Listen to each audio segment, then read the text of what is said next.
So yes, it's that time of year where all the manufacturers are having their Black Friday sales.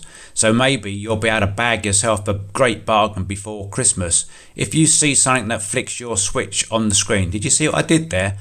Perhaps you could be kind enough to use my affiliate link below. It costs you nothing, but it will allow me to gain a small amount of commission to allow me to buy some more testing equipment and materials to keep making fantastic videos for you.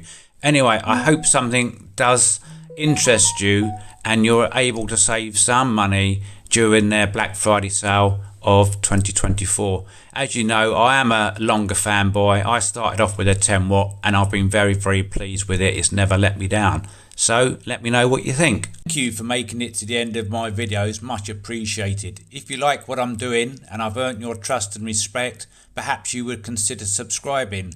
If you leave a comment, I will answer them as well. And if you give me a thumbs up, it will put a smile on my face. Perhaps you would like some of the videos popping up now. See you in the next one.